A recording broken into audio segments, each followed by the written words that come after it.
Bom dia! Quarta-feira, 15 de maio de 2024. Nas pequenas reflexões de hoje, temos como tema Maria e as bênçãos de Deus.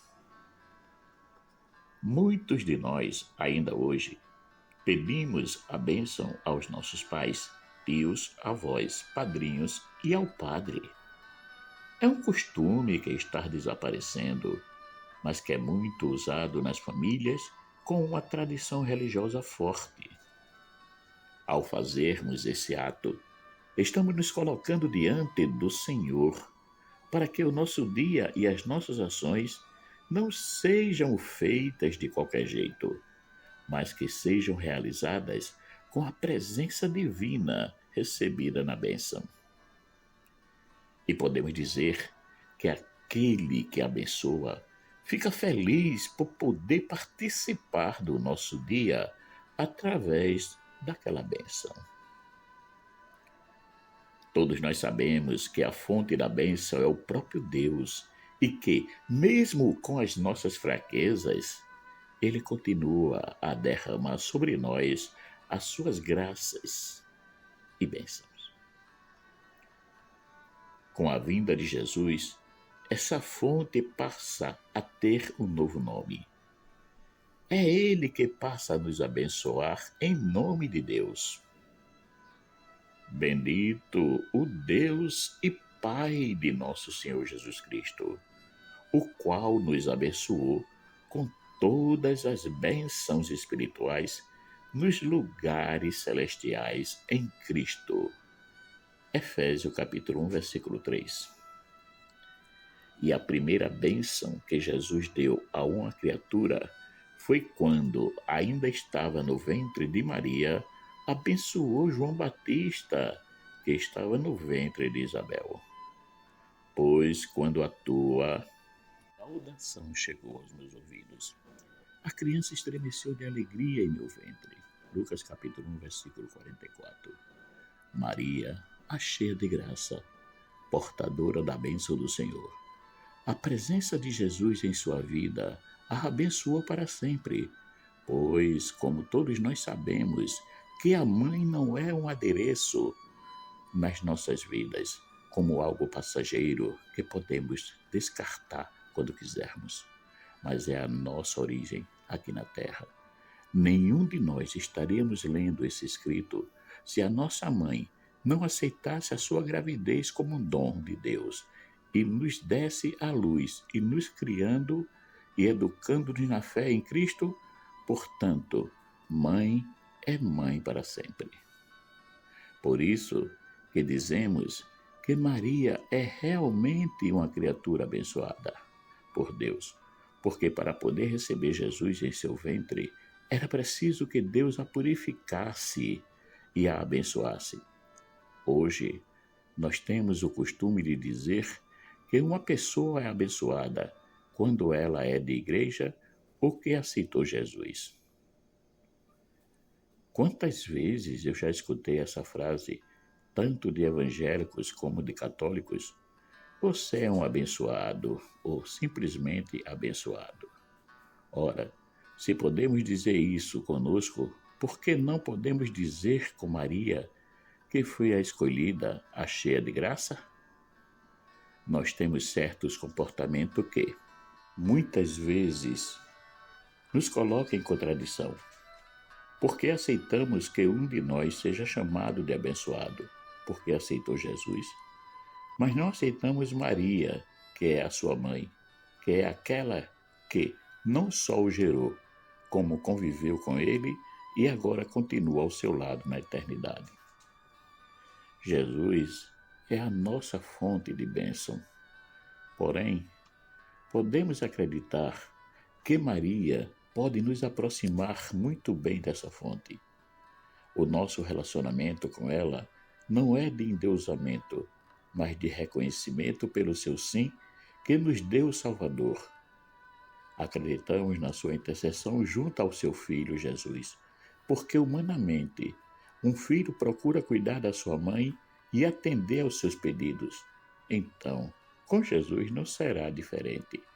Ele não negará a Maria alguns pedidos que ela lhe fizer. Jesus nos falou que era a única via que nos leva ao Pai. Disse-lhe Jesus: Eu sou o caminho, a verdade e a vida. Ninguém vem ao Pai senão por mim. João capítulo 14, versículo 6. Porém, não nos deixou uma regra rígida quanto às formas que poderíamos escolher para chegarmos a Ele. Procurou nos deixar livres para escolhermos o caminho. Não confundamos, uma coisa é chegar a Deus Pai, que é através de Jesus. A outra é chegar aos Filhos, que poderemos usar vários caminhos. Uns podem ir diretamente a Ele, como fazem os nossos irmãos evangélicos. Outros não só vão a Ele diretamente, como vão através de Maria e dos santos. E essa prática não é somente da Igreja Católica, mas de outras igrejas, como por exemplo os cristãos ortodoxos.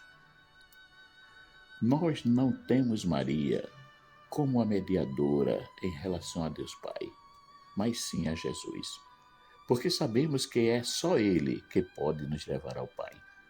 Porém, nos comportamos como Isabel, reconhecendo o valor da graça recebida por Maria e atestada por Jesus no momento do encontro entre as duas. Pois quando a tua saudação chegou aos meus ouvidos, a criança estremeceu de alegria em meu ventre.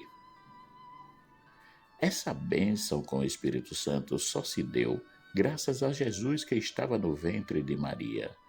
E assim como João ficou pleno do Espírito Santo, a sua mãe Isabel também ficou. Maria nos traz a presença de Jesus. Ela nos ensina como viver essa realidade de ter Jesus em nós e entre nós, sem nos vangloriar por isso. Ela, quando chegou à casa de Isabel, não se comportou como a tal, a escolhida, a privilegiada, a cheia de graça, mas com muita humildade e simplicidade, ao ponto de Isabel reconhecer nela a presença de Deus, que na verdade era Jesus no seu ventre. Hoje, não temos Jesus fisicamente entre nós, mas podemos tê-lo espiritualmente. Portanto, podemos testemunhá-lo onde estivermos. E Maria pode muito bem nos ajudar, lembrando-nos de algumas ações importantes. A primeira é a humildade, que é a virtude do não ser. A segunda é o despojamento, que nos leva a anular-se, a não ter nada. A terceira é receber Jesus com simplicidade, procurando tê-lo como o nosso único bem. E a quarta é ser consciente que tudo quem faz é Deus, porque somos apenas um instrumento nas suas mãos. Todas essas ações ela viveu no silêncio, sem se colocar acima de qualquer pessoa. Comportou-se sempre como a serva do Senhor. No ano de 1927, foi encontrado no Egito um fragmento de um papiro datado do século III, que continha uma oração a Maria. Essa oração é considerada a oração mais antiga dedicada a ela. O título da oração é Subtum Praesidium, a vossa proteção. A vossa proteção recorremos, Santa Mãe de Deus. Não desprezeis as nossas súplicas em nossas necessidades, mas livrai-nos sempre de todos os perigos, ó Virgem gloriosa e Amém. Como dá para ver, Maria é venerada desde os primeiros séculos do cristianismo.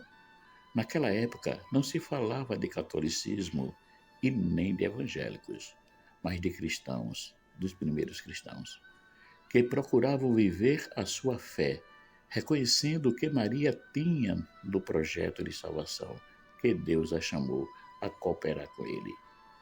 E o mais interessante nessa oração é que eles, os cristãos da época, tratavam Maria como a Santa Mãe de Deus.